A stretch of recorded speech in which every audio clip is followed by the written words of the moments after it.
Assalamu alaikum mekендештер, достор. Баарыңыздарга Америка Кошмо Штатынын Нью-Йорк штатынан жалындуу салам. Мен азыр Мейн штатына кетип баратып, кеч болуп кетти. Анан эс алуучу жайга токтодум. Убакыттан пайдаланып, сиздерге видео тартайын деп чечтим. Эми бул видео жөнөкөй видео болот, жакшы да көрүнбөй калышы мүмкүн. Эң негизгиси бизге маалымат керек. Мен жана жолдо келатып, көптөгөн мекендештердин суроолорун карадым. Көп мекендештер эми Америкага келгенде тракта иштегиси келет, анан трак боюнча суроолорун берип атат. Мен кыскача айтып бергенге аракет кылайын. Видео жарым саат болуп калышы мүмкүн, 1 саат болуп калышы мүмкүн, эч кандай монтажы жок эле. Кандай тартылса ошондой сиздерге коюп берейин. Атайындагы тете эшиктеги фонарикке бетимди такып атам, жакшыраак көрүнсүн деп.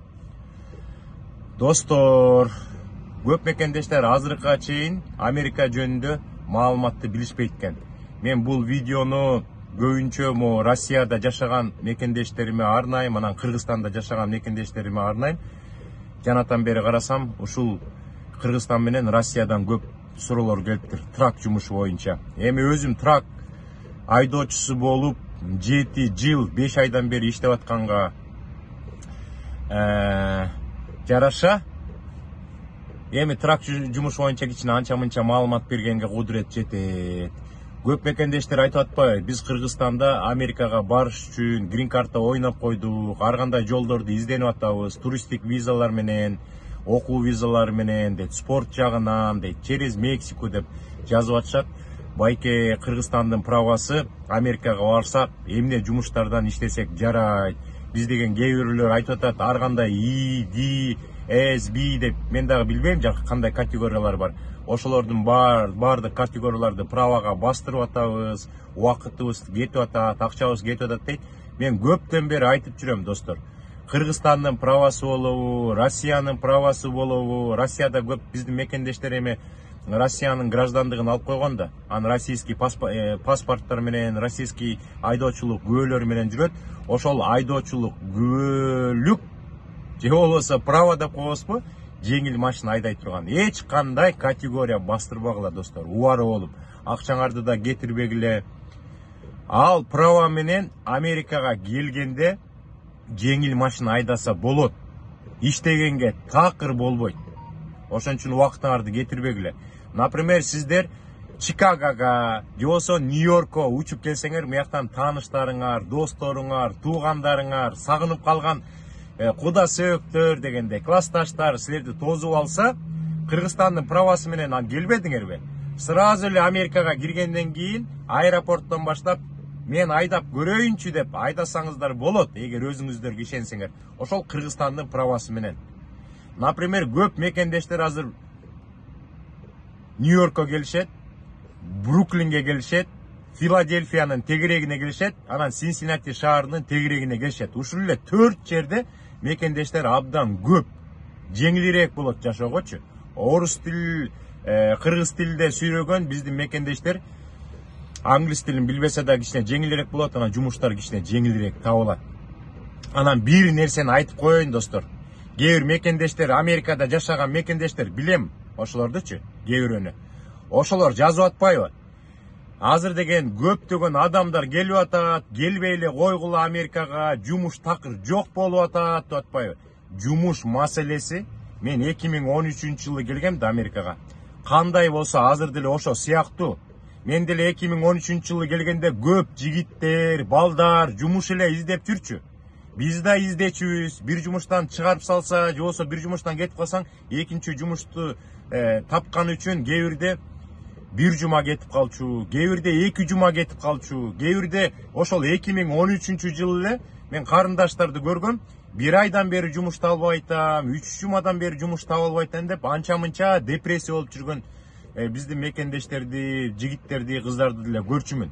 Андан кийин деле 14-жылы деле ошондой, 15-жылы, 16, 17 деп 20, азыр 23 да, 23-жылга чейин деле эч кандай деле айырма жок. Бирок көп Эмелер келип атат. Ар кайсы өлкөдөн Америкага көп киши келип атпайбы? Мурда мынчалык агым жок болчу да, азыркы учурда жылына миллионго жакын ар кайсы өлкөдөн Америкага кирип атышат. Ошон үчүн чыдаш керек да. Анан Америкада жумуш жок экен деп, мен азыр Америкага не деген кишилер келип атат? Биздин мекендештерден канча киши келип атат? Алардын баары кыйналып, кээ бирөөсү 3 күндөн кийин, кээ бирөөсү 1 жумадан кийин, кээ бирөөсү 1 айдан кийин, кээ бирөөсү 3 жумадан кийин жумуш таап атышпайбы достор? Анан деген азыркы учурда мен темадан кичине алыстап кеттим. Көп мекендештер бая Кыргызстанда билебиз, өнүккөн, бул көнүмүш адат болуп калганда карызга акча сурамай. Анан бул Америкага келип алышып дагы ошол адаттары калбай атышат да. Анан мага дагы көптөрү жазып атышпайбы? Алмаз байке, Мексикага туугандарым келди эле, иним келди эле, агам келди эле, классташым келди эле, жардам берип коюңузчу, акчасы жок болуп атат тигүү деп. Мен ар дайым айтам да, Америкага келатканда запас менен акча алып келиш керек деп. Болбойт да. Ана жолго чыгып алып, анан акчасы жок болгон. Каяктан чыкпагыла через Мексика аркылуу чыгам дегендер мурда айтчу эмес беле? Жок дегенде $10,000 алып чыкпасаңар, талаада каласыңар деп. Жетпей калат эчтекеге деп. Кээ бирөөсү акча түгөнүп, анан арттуу көздөй кетишчү. Аяктан деген кээ бирлер билесиздер да, айтып атышпайбы? Кээ бирөө 5, 6, 7, 8, 10 чакты попытка жасаган кишилер болчу да. Анан ошол учурда жашаш керек да. Гостиницага төлөш керек, тамак аш ичиш керек, тияка барыш керек, мияка барыш керек, машина сатып алыш керек дегендей болчу да. Анан көп мекендештер бул жакка келип алып, Америкага келип алышып. Андан кийин акча карызга бири-биринен сурашып, менден да көп мекендештер улам сурап атышат да, мен аларга айтып атам да. Ой, жигиттер, кандай түшүнбөгөн немесиңер депчи. Биз видеолордон айтып атпайбызбы, запас менен келгиле деп. Көп мекендештер сурап атпайбы, биз Америкага барганда канча акча менен барышыбыз керек деп. Эми ар бир мекендешке сен мынча менен кел, сен 3,000 менен кел, сен 10,000 менен кел, сен 7,000 менен кел деп айта албайбыз да. Аны өзү ар бир адам логически санаш керек да. Мен жаңгыз бартам, жашаш үчүн мынча керек деп. Кээ бирөө айтат, мен балдарыбызды таштап, жубайы менен жолдошу келатат. Ага кичине көбүрөөк кетет. Кээ бирөө 3 бала менен, кээ бирөө 4 бала менен, кээ бирөө 5 бала, кээ бирөө 8 бала менен келгендер бар да. Аларга көбүрөөк керек да. Анткени деген чоң квартира сымат этиш керек. Тамакка көбүрөөк акча кетет. Ошол сыяктан ошол кете турган расходторду примерно санап туруп, анан үстүнө дополнительный кой. Биз барып деген жумуш деген 1 айдан кийин табылып калса эмне кылабыз? А может 2 айдан кийин жумуш табылып калса эмне кылабыз? Бизге да запас акча керек да деп келиш керек да. Келгенден кийин кой, биз квартирага бир 2 айга төлөй турган акча алып алалы запас менен деп. Мен ар дайым айтам да, запас менен келсеңер, Америкага кеткен расходтон кийин акча ашып калса, MoneyGram деген услуга бар. Любой жака салып ийесиңер. Кыргызстанга мыяктан MoneyGram услугасы менен салсаңар 15 мүнөттөн кийин тозуп алат. Ошон үчүн деген муну унутуш керек. Америкага келаткан киши мен карызга кийин бирөөдөн алам тигүү дегенди унутуш керек. Америкада болбойт да, ар кими өзүнүн турмушу үчүн иштеп жүрүшөт. Анан деген эртеден кечке иштеп жүрүп, тапкан акчасынан бирөө карызга берчи деген болбойт. Ошон үчүн Кыргызстанда өнүккөн, Россияда азыраак болуш керек. Америкада бири-биринен карызга сураган уят болот. Ошон үчүн бул жака келатканда кичине запас менен акча алып келгиле. Америкага кетип бараткан кишиге ишенет болуш керек. Жакшы туугандар болсо, ишеничтүү кишиден алсаңар, айтасыңар да бул жака келгенден кийин 2-3 ай иштеп, 4-5 ай иштегенден кийин ыраазычылыгын кошуп туруп анан Кыргызстанга которуйм десеңер. Эми жакын тууган достор ишенет да.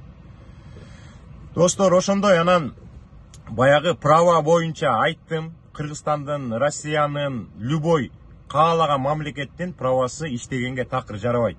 Анан ошол праваңар менен келип, Америкадан жеңил машина айдасаңар болот. Өзүңөр машина сатып алсаңар болот. Мыяктан Америкадан машина сатып алыш проблема эмес. Наоборот, саткан проблема. Сатам деген интернеттен тапса болот, диллерден тапса болот, тааныштардан тапса болот. Бир эле күн кетет оформлениягачы. Бир эле күн кетет.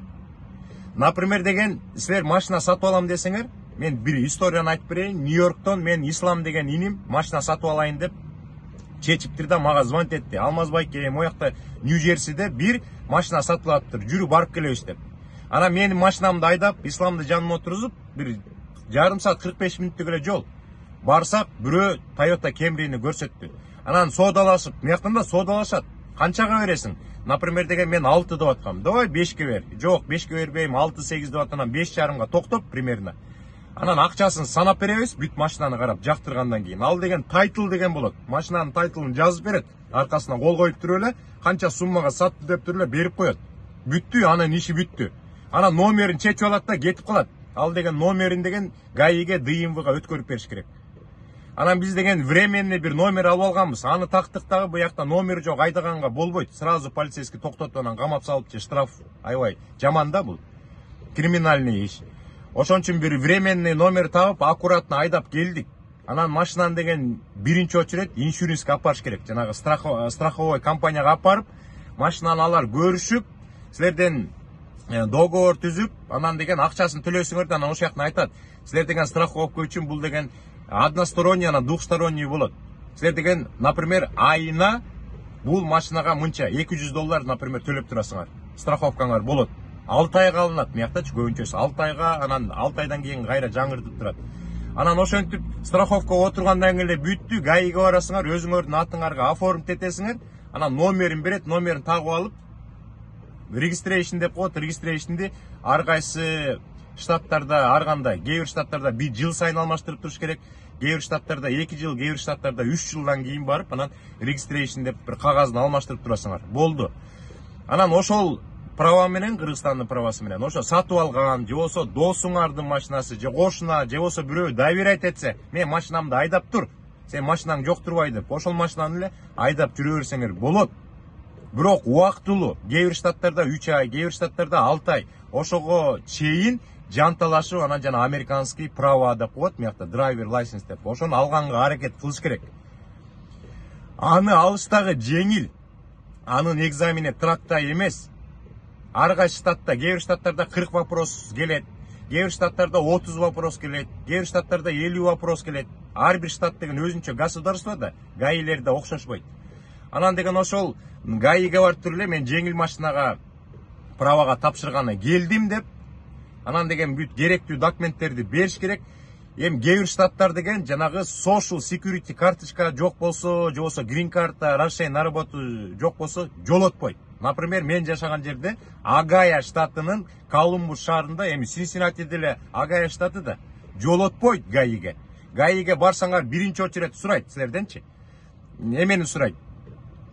Social security картаңар барбы деп сразу сурайт. Жок десеңер ошону алгандан кийин келгиле деп коет. Ошон үчүн азыр деген мен жакында эле бир 2 күн болуп калды го дейм. Бир мекендешим Чикагодан чыгып, Алмаз байке мага срочно айдоочулук күбөлүк алыш керек болуп атат. Сиз бир балдарды тааныйм дебедиңиз беле, Вашингтон штатында Сиэтл деген шаарда деп. А мен ошол жигиттердин номерин бердим. Ага чалып сүйлөшүптүр. Анан кел деп атышыптыр да, ошол Вашингтон штатынын Сиэтл деген эмесинде шаарында кыргыз жигиттер жашайт. Бизде телефондору да бар. Чалсаңыздар болот. Бул жака деген через Мексику кирген кишилер дагы чалып, такташып, анан аяка барыш керек. Баргандан кийин алар ошол айдоочулук күбөлүктү алып беришет. Определенный сумма, примерно где-то $500-550 кетет. Анан деген аяка барыш, келиш, гостиницага жатыш, тамак аш силердин счетуңардан болот. Анан ошол праваны 6 жылдык праваны алып берет. Бирок, например, силер Чикагода жашасаңар, ал права силердин атыңарда болот да, бирок аякта адрес жазылат да, драйвер лайсенске. Ал деген ошол Вашингтон Сиэтлдин немеси менен болот. Адреси менен болот. Анан кийин Кудай буйруса, документтердин бүт баары толук болсо, анан өзүңөр жашаган штатка котортуп аласыңар. А может жарым жыл, а может 1 жыл, 2 жылдан кийин силердин документиңер толук болгондо, social security карточкаңар, разрешение на работу же green картаңар болгондо, анан өзүңөрдүн штатыңардагы ГАИге барып, мен мурда Вашингтондон алгам, Сиэтл шаарынан праваны. Мен бул жака көчүп келдим. Мына баягы реситтер турат, светке төлөгөн, газга төлөгөн, же болсо ошо хозяин менен түзүлгөн договорду көрсөтөсүңөр. Мен ушул жерде жашайм деп. Анан праваңарды алмаштырып аласыңар. Анан трак жумушу боюнча, достор, трак жумушуна ошол жөнөкөй права обязательно керек болот. Американский жөнөкөй права жок болсо, трака эч качан экзамен тапшыра албайсыңар. Анан трака ошол жөнөкөй праваны алгандан кийин, например, грин картта утуп келип атышпайбы мекендештер. Алар деген 1 ай күтөт, 1 айдын ичинде деген жанагы social security картасы, грин картасы келет. Ошолор келери менен эле сразу гаиге барса болот дагы, анан Чикагодан көп мекендештер бир эле жума кетет экен дейт. Өзүбүздүн күчүбүз менен эле тапшырып атабыз дейт. Ошол Чикагога барганда где-то 30 вопрос келет экен дейт компьютерден. Анан ошонун деген где-то 30 вопроспу же 40 вопрос келгенде, ошонун где-то бир 75%-ine жооп берсеңер бүттү, компьютер өттү деп айтат. Анан деген силерди роуд тестке жиберет. А может 2-3 күндөн кийин, 2 күндөн кийин, 3 күндөн кийин уже айдай турган экзаменге барасыңар. Аякта деле оңой экен. Даже Чикагода параллель паркингди жасатпайт экен. Келгенден кийин эле менин деген кайнем да тапшырды, кайнемдин жубайы тапшырды, жана жакында Нурбек тапшырды. Баарынан сурасам абдан жеңил экен дейт. Кыздар күлүп атат. Чикагонун ошол роуд тестин тапшырган вообще эле жеңил экен дейт. Анан ошентип тапшыргандан кийин американский праваңар бар. Social security карточкаңар бар. Разрешение на работу деген бар. 3 эле документ болсо анан сразу гаиге барып, мен CDL деген правага экзамен тапшырайын деп атам. Мен тракта иштейин деп атам десеңер, силердин жанагы 3 документти көрөт дагы, анда компьютерге отургула дагы 3 экзаменди тапшыргыла дейт. Биздин учурда 2013, 14, 15 жылдары 3 экзаменди 3 күндө тапшырчубуз. Например, эң оору бул деген general деп коет да. Generalда көп суроолор келет трак боюнча. Ошогону биринчи жолу тапшырчубуз. Андан кийин экинчи күнү барып airbag'ти, например, тапшырып койчубуз. Анан үчүнчү күнү барып combination дегенди тапшырып койчубуз, 3 экзаменди компьютерден.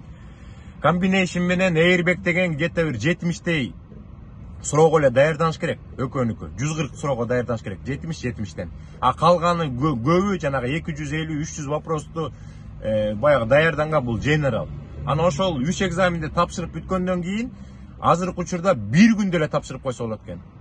Көп жигиттер жана Чикагода мен сүйлөшкөн жигиттердин бүт бара айтат, 1 эле күндө Чикагонун гаисине барып, анан 1 күндө эле 3 экзаменди тапшырып, анан жана пермитин алып атабыз депчи. Алар деген направление берет. Ошол компьютерден экзамен тапшырып бүтүштү деп туруп, анан траковый мектепке атайын направление берет. Траковый мектептен окусаңар болот деп. Анан ошол направленияны алып, Чикагода болобу, Нью-Йоркто болобу, Флорида болобу, Пенсильванияда болобу, каалаган траковый мектепке барып, жаңы закон боюнча обязательно барыш керек да. 2022 жылдын 27, по-моему, январь беле февралынан баштап жаңы закон чыккан. Обязательно траковый мектепке барыш керек дагы, 160 беле ушундай саатта окуш керек деп. Жана Нуман инибиз айткандай, абдан жакшы мектеп, жана Пенсильвания штатынын Бенсалем деген жеринде бар экен. Аякта орустардын траковый мектеби бар экен. Аякта кыргыз жигиттер да иштейт экен. Ошол жактан 2 жума окуп, 2 жуманын ичинде мен силерге жакында ошо pre-trip inspection'да айтып бердим. Эң керектүү нерсе булчу. Анткени силер ошо траковый мектепти бүткөндөн кийин силерде road test деп коет. Теоретически окуйсуңар, трак айдаганды үйрөтөт, ошол жактан параллель паркинг, докко койгонду үйрөтөт. Анан баарына даяр болгондон кийин road testке деген назначать этет да, анан road testке барганда эң биринчиден жанагындай pre-trip inspection'ди тапшырыш керек. Pre-trip inspection'ди көрдүңөр, абдан оор, бирок көп жатташ керек. Эгер жаттасаңар, англисче билбесеңер да өтүп кетесиңер. Анан жана экзамен ала турган киши астыга келет да, анан ошого шатыратып, бүт по порядку айтып бересиңер. Андан кийин жакшы дейт кабинанын ичине киресиңер. Жана могу тормозной система боюнча бир 3-4 нерсени айтып бересиңер дагы, могу сервис брейк, трак брейк, трейлер брейк, сервис брейк дегенде. Анан ошондо могу эме ичиндеги нерселерди да айтып бериш керек. Мен бүт бардык нерсени айтып, видео коюп бергем сиздергечи. Андан кийин айдатат, айдап бүтсөңөр эле бүттү, молодец деп туруп, анан жана кайра гаиге атайын пермиттин берет, ушул road тестти тапшырды деп. Анан ошону гаиге апарып туруп эле, мына мен деген траковый мектепти бүттүм, силерге кайра жибердим, мен экзамен тапшырып бүттүм десе, ой, молодец деп туруп, анан силерди сүрөткө шарт этип таап туруп, анан жана драйвер лайсенс праванын акчасын төлө дейт. Эми ал деле көп эмес болуш керек, бир 20-30 доллар төлөсөңөр, анан временный право жазып берет. Временный право жазып берет, убактылуу. 2 айлык уже силер айдай берсеңер болот. Ал временный право менен, бирок жаныңарда CDL бар бир киши отуруш керек да. Ошон үчүн кээ бир балдар ошол пермитти алгандан кийин эле тааныш туугандары менен эле Американы кыдырып кетип атышпайбы, көрүп келели депчи. Анан деген тиги пластик СДЛ права бир 2-3 жуманын ичинде келип калыш керек. Анан пластик права колго тийгенден кийин силер жумушка орношо аласыңар. А так жана временный менен силер жумушка орношо албайсыңар. А эми траковый компания жөнүндө кичине айтып берейин. Силер СДЛ колго тийди. Бир 2-3 жума досуңар менен, туугандарың менен Американы кыдырып анча-мынча нерсени көрүп келдиңер. Анан деген азыр кыргызстандык жигиттердин компаниялары көп да, Чикагода көбүнчөсүчү. Бул Чикаго деген трактын мекени деп коет. Анан ошол жактан бир каалаган, например, Cage Line, же болсо Манас Экспресс, же болсо Карагат деген бар экен. Дагы көптөгөн компаниялар бар да. Анан ошолорго чаласыңар. Ассаламу алейкум деп туруп, кандай турасыңар? Мен СДЛ праваны алдым, силерге жумушка кирейин дедим эле дейсиңер. Анан дагы бир нерсени айтып коюш керек, мен жана унутуп калыптырмын. Силер деген траковый мектепке баратканда атайын медицинский справка алышыңар керек. Көп эле поликлиникалардан берет, ар кандай клиникалардан, поликлиникадан орустардын деле немелери бар. Же болбосо бир бизде Агаяда Крогер болуш керек. Ошондой бир чоң магазин ичинде да бир кичинекей центр бар экен. Мен ошол жактан алгам. Жалаң американецтер иштешет экен, бирок алардыкы арзаныраак болот экен. $100. 2 жылдык справка, мед справка. А орустардыкы Бруклинде болсо бир айтан биште где-то $150-180. Ошону обязательно алып алыш керек. Алар өзлөрү билет. Аларга барып туруп эле мен траковый мектепке окуйн деп атам, кийин тракта иштейин деп атам, мага 2 жылдык справка керек десе эле, алар деген давление өлчөп, кичинекей кан алып, заара алып, аяктан анализдерин чыгарып туруп, анан ошол жактан 2 жылдык справка жазып берет. Тракта иштесе болот, зрениеңарды текшерет. Очки тагынган кишилер коркпогула, эчтеке болбойт. Очки кээ бирөөлөр лупа тагынган кишилер деле тракта иштеп жүрөт.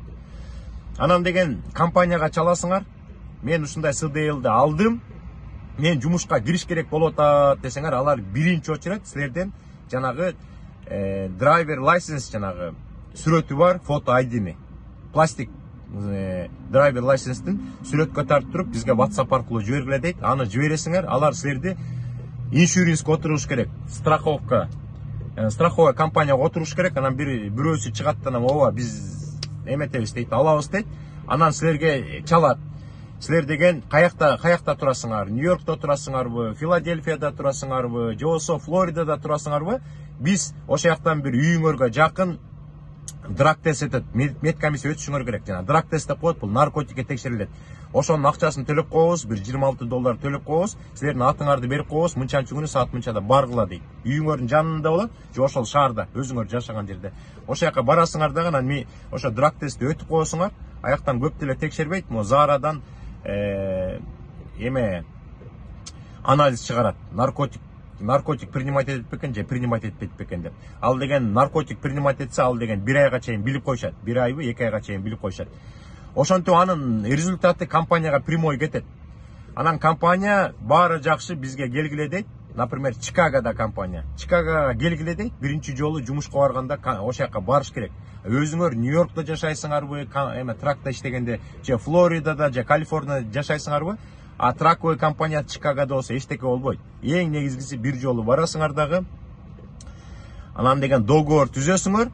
Договор түзгөндөн кийин бүттү.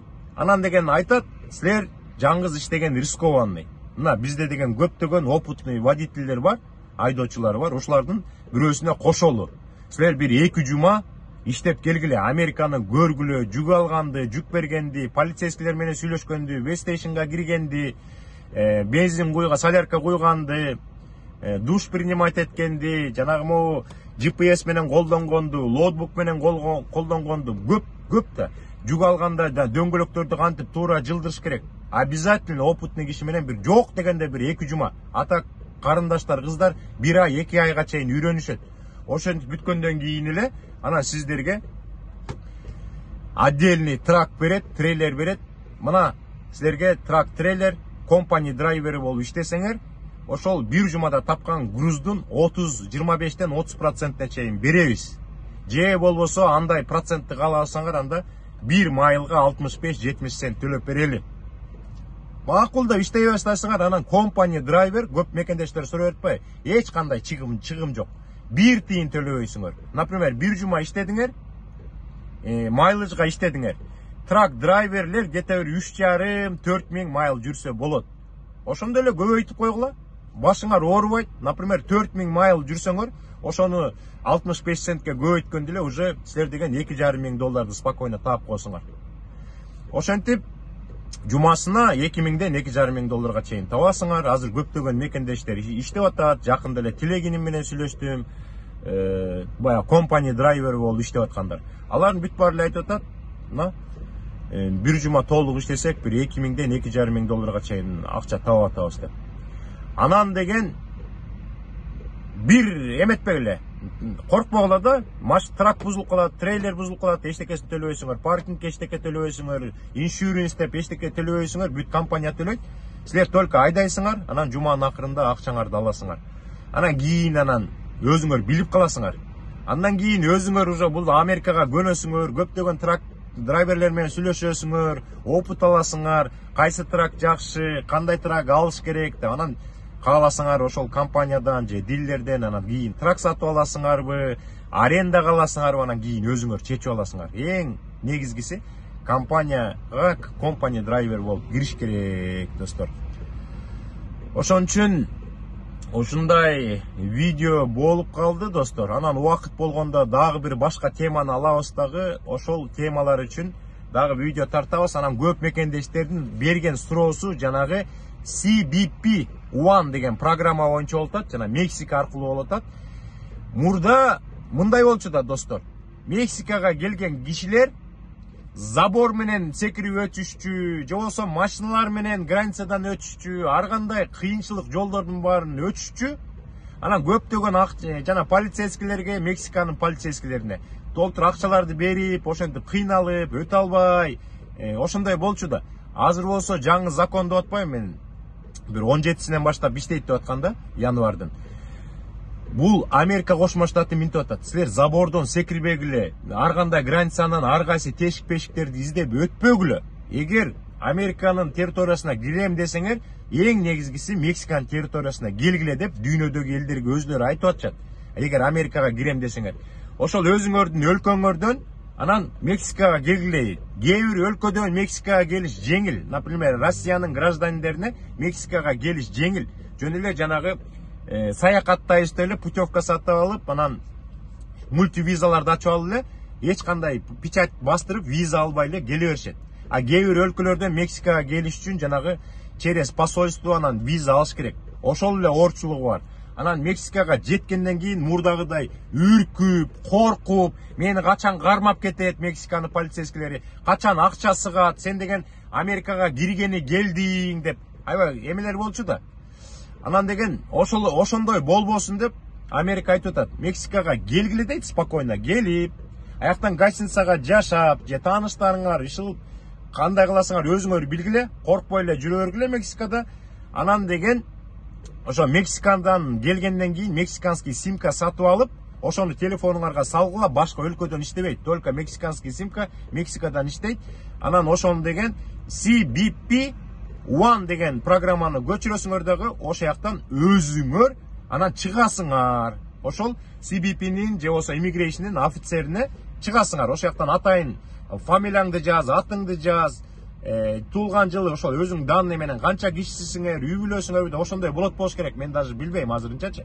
Ошону жазып туруп анан жибересиңер. Жибергенден кийин силерге ответ келиш керек. Силердин заявканы принимать эттик. Бизде деген Мексика менен Американын ортосунда 7 пункт бар. Ошол 7 пункттун, например, могу пунктуна саат мынчада, мынчанчы күнү келгиле деп өзүлөрү чакырышат.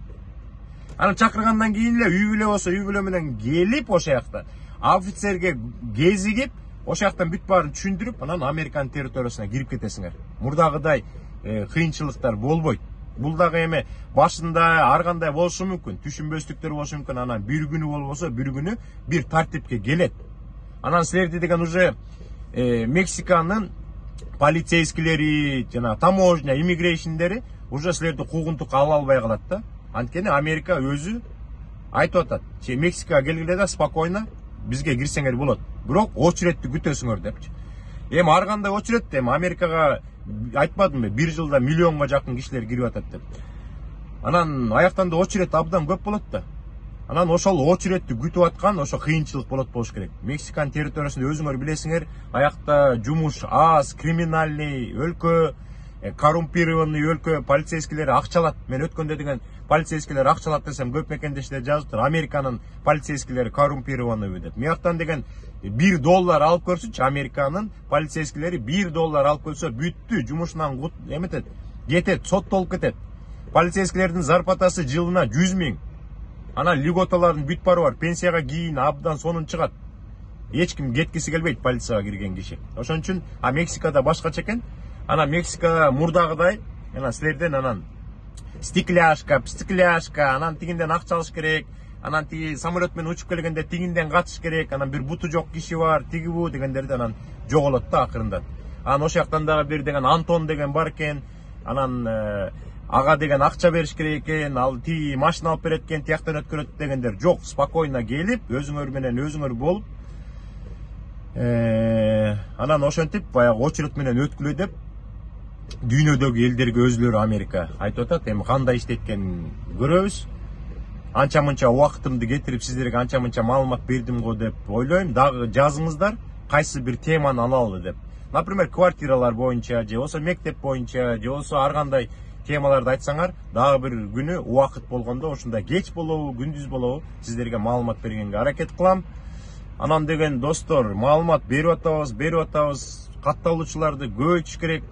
Канчалык көп катталуучу болсо, ошончолук көп мекендештер маалымат алат. А то кээ бирөө болсо бир минтип койкоңдоп коюшат, же болсо бир кийим көрсөтүп коюшат, же болсо ха-ха хихи болот эле. Көптөгөн эмелерди алып атат, подписчиктерди. Биз болсо мекендештерге жакшынакай маалымат берели деп атабыз. Колдон келсе каналга катталыңыздар. Мен көптөн бери айтып элекмин ужечи. Каналга катталып, подписаться кнопкасын басып, колокольчикти басып койсоңор, анан кийинки видеолор чыкканда силерге тирин деп жаңы видео чыкты деп турат. Бир дагы видеону кое бербейсиңер. Колдон келсе бош болуп калсаңар, менин каналымда Алмаз KG USA'деги видеолорду тети башынан баштап акырындап көрүп келе берсеңер, көптөгөн темаларда жакшынакай видеолор тартканбыз. Меники деген где-то 350дейби, же 300дөн ашык, 400гө жакындап калды видео бар. Ошолорду көрүп бергиле. Эми ал видеолордун баардыгы жакшы деп айтпайм, а может бир 50%, 40%-нде жакшы маалыматтар бар. Кийин Америкага келсеңиздер, жардамы тиет достор. Анда кийинки эфирден жолуккуча атайын YouTube'га мындай кичинекей туурасынан эмес, чоң форматтагы видео тартып койдук. Дагы чыгып турабыз. Россиядагы, Кыргызстандагы, бүт өлкөдөгү мекендештердин баардыгына ийгилик, аманчылык, барчылык. Кудай буйрса, Америкага келиш баарыңыздарга насип болсун достор. Амин.